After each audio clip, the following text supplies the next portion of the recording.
సినిమాల్లోకి వచ్చేటప్పటికి student number 1 నుంచే మీకు ఫ్రెండ్షిప్ స్టార్ట్ అయింది కదా? ఎన్టీఆర్ తోటి అయితే అంతే, స్టూడెంట్ నెంబర్ 1. ఇంకా తర్వాత డిగ్రీలో మాత్రం కొంతమంది ఫ్రెండ్స్ ఉన్నారు. ఈ క్లాస్మేట్స్ కొంతమంది ఉన్నారు. నేనే చాలా చిన్నవాడిని, అదే ఫస్ట్ బ్యాచ్ నాతోటి థియేటర్ ఆర్ట్స్ తెలుగు విశ్వవిద్యాలయంలో. Okay, theatre arts first batch అదే, అప్పుడే స్టార్ట్ చేశారు. ఓకే, వెరీ ఫస్ట్ బ్యాచ్ మీది. అవును, నా కోసమే పెట్టినట్టుగా పెట్టారు అది. నాకేం తెలియదు, నేను అందరూ వీళ్ళు ఫ్రెష్ అనుకున్నా. అంటే నా నాన్నగారు వాళ్ళే దాన్ని చేరమని చెప్పారా థియేటర్ ఆర్ట్స్? అప్పుడు వచ్చింది కరెక్ట్ గా. సో నేను డిగ్రీ ఏది చేసినా ఏం చేయాలి, బిఏ ఆర్ట్స్ చేయాలి. కరెక్ట్ గా ఇది పెట్టారు కదా, నీకు ఇది పనికి వస్తుంది పోరా, నీకు ఇదే తెలుసు అన్నారు. సో వెళ్ళి జాయిన్ అయ్యాను. నేను అనుకున్న వీళ్ళందరూ, మిగతా వాళ్ళందరూ కూడా ఫస్ట్ ఫ్రెషర్స్ అనుకున్నా. వీళ్ళు ఆల్రెడీ డిగ్రీలు అయి వచ్చారు. ఓకే, అందరూ నా క్లాస్మేట్స్ అందరూ. అందులో శివ అనే అబ్బాయి పోయాడు, వాడు ఒకడు నా ఫ్రెండ్. శ్రవణ్ ఒకడు. తర్వాత మిగతా వాళ్ళు నా జూనియర్స్ కొంతమంది, భాస్కరు, శ్రీధరు, వినయ్, వీళ్ళు కొంతమంది ఫ్రెండ్స్.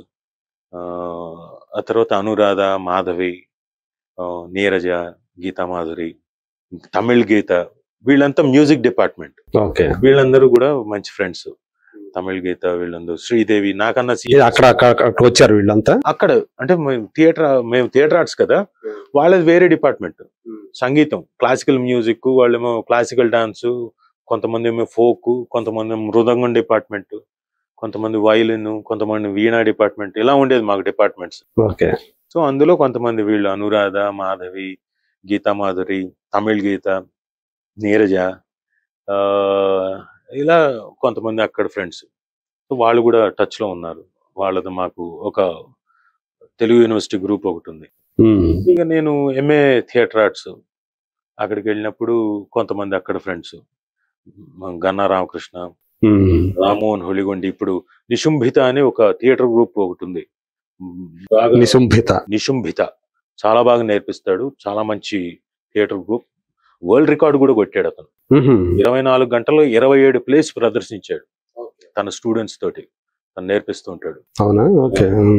తను ఒకడు నా క్లాస్మేట్ సతీష్ అని ఇంకొక అబ్బాయి, అక్కడే మంచి బ్రిలియంట్. అతను ఒక ఫ్రెండ్.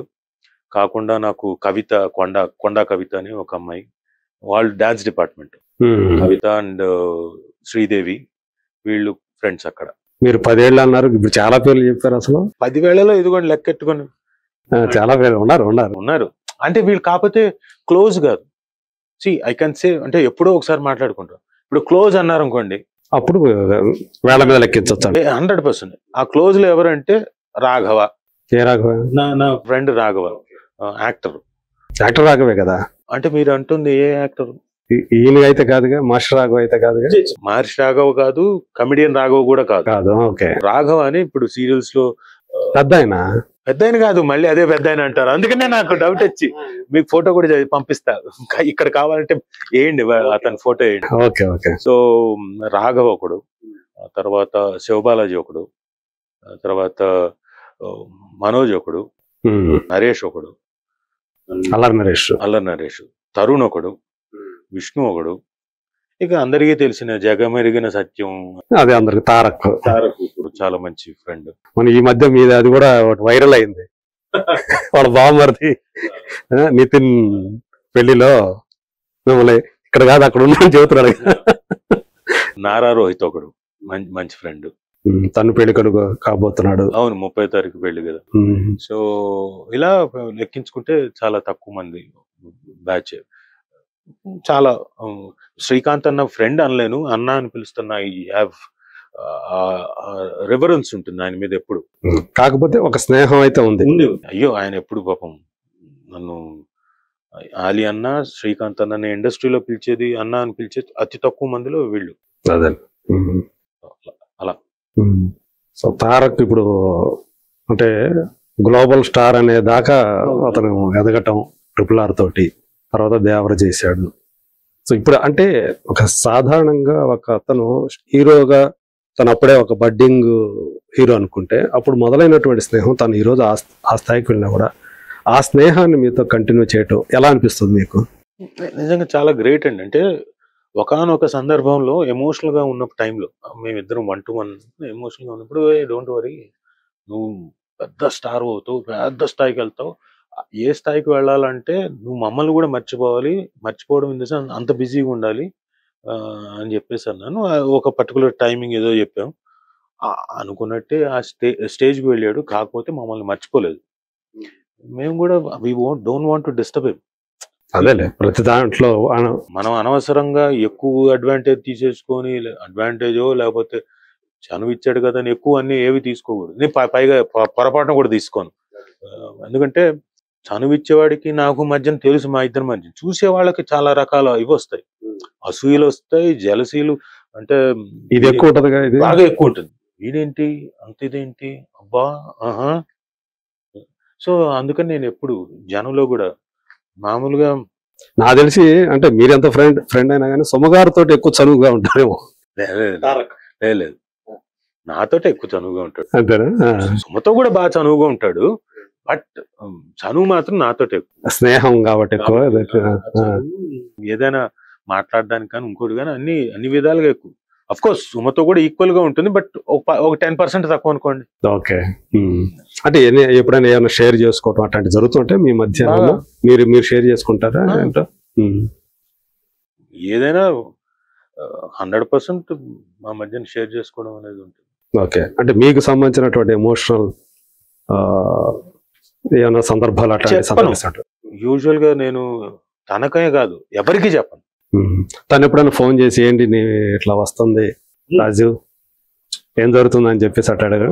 కొన్ని విషయాల్లో కొన్నిసార్లు ఏమైందంటే ఏదో వస్తుంది, ఫ్రెండ్ ఎవరో ఏదో ఒకటి చెప్పినప్పుడు ఇది చెప్పమేంటి అంటే, అంటే మనం ఫ్రెండ్స్ కాదా ఇంకోటి కాదా అని చెప్పేసి గట్టిగా అడిగిన సందర్భాలు తను ఉన్నాయి.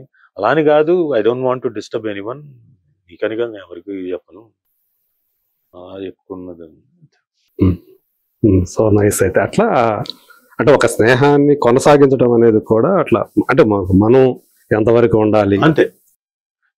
అంటే వీనో అంటే యూజువల్ గా ఎవరికైనా ఒక స్టేజ్ పెరిగిపోయిన తర్వాత, సూపర్ స్టార్డం పెరిగిపోయిన తర్వాత వాళ్ళకి న్యాచురల్ గా కొన్ని స్నేహాలు వదిలేస్తారు, పాత స్నేహాలు కాలక్రమంలో అది కొన్ని వెళ్తూ ఉంటాయి. అవును, ఏవో కారణాలు కావచ్చు, కొన్ని టైమింగ్ ఉంటే కొన్ని పోతాయి. ఎందుకంటే కొన్ని వదిలేస్తాం కావాల్సిగా, ఎందుకంటే కొన్ని చాలా విషయాలు మనకి తెలుసు అవతల వాళ్ళకి. అవును, కాబట్టి అవి మళ్ళీ ఇక్కడెక్కడో ప్రస్తావన రావచ్చేమో అని కొన్ని వదిలేస్తాం. కానీ ఇతను అలా వదిలేలేదుగా, నాతోనే కాదు. ఇప్పుడు ఈవెన్ రాఘవ్ తోటి మీరు ఆ రోజు ఫోటో గుర్తొచ్చింది. అదే దీంట్లో ఉన్న రాఘవ్ తో గాని చాలా మందితో ఎవరిని అలా వదిలేదు తన ఫ్రెండ్స్. ఏమో మిగతా వాళ్ళతో ఎలా జరిగిందో, నాకు ప్రపోర్షన్స్ ఎలా ఉన్నాయి, మాతో అయితే సేమ్ 25 ఏళ్ళు గడిచిపోయిందిగా. అదే కదా. పైగా మేమేమో తన వయసు వాళ్ళం కాదు అంత ఫ్రెండ్షిప్ మెయింటైన్ చేయడానికి. న్యాచురల్ గా ఏజ్ గ్యాప్ ఉన్నప్పటికీ గ్యాప్ ఉంది, 9 ఏళ్ల ఏజ్ గ్యాప్ ఉంది, ప్లస్ టేస్ట్లు కూడా డిఫరెంట్ ఉంటాయి. తనకి విపరీతమైన మ్యూజిక్ సెన్స్ ఎక్కువ, ఇంగ్లీష్ మ్యూజిక్ విపరీతంగా వింటాడు, జారింగ్ మ్యూజిక్, జాజీ మ్యూజిక్ ఏదో వింటాడు. నాకు అసలు అన్న ఫీలింగ్ లో ఉంటాను నేను. అంటే తన కాన్సన్ట్రేషన్ కూడా అలా ఉంటదేమో ఏదైనా నేర్చుకోవాలంటే. విపరీతం అంటే ఇప్పుడు మ్యూజిక్ మీకు ఇంగ్లీష్ మ్యూజిక్ పెడితే దాన్ని పాడుతూ ఉంటాడు పాట. ఎప్పుడు నేర్చుకున్నాడు, ఎప్పుడు పాడాడు, నాకు అదేమో నాకు కొత్త. ప్లస్ నాకు ఆ ఇంగ్లీష్ మ్యూజిక్ మీద నాకు ఇంట్రెస్టే ఉండదు. ఓకే, నాకు ఎంతసేపు తెలుగు పాటలు ఇంకోటి అలాంటివి అంటుంటాను. ఇప్పుడు నేను వెళ్ళి ఎప్పుడైనా పార్టీలో ఏదో ఇప్పుడు అలా కాదు, ఇప్పుడు మనం ఏదైనా ఈ అదే పెడతా, అదే విను, అది పెట్టుకొని ఇలా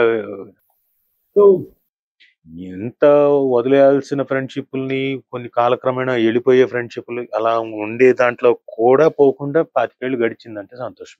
అంతే కదా.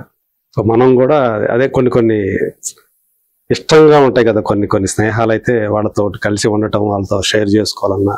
సో అలాంటి స్నేహం అయితే తారక్ తోటి మీకు. తారక్ షేర్ చేసుకుంటాడు, అలా అని చెప్పేసి షేర్ చేసుకుంటాడు కదా అని చెప్పేసి ఒకటి మాత్రం చెప్పగలను, అది ఇక్కడే ఉంటుంది. ఇక్కడి నుంచి నా దగ్గర నుంచి పొరపాటున కూడా రాదు. ఇది పోవాలి అంతే తప్ప. So that friends we are. అదే సో అది అలా కంటిన్యూ చేయటమే బాగుంటది కూడా. అంతే. అదే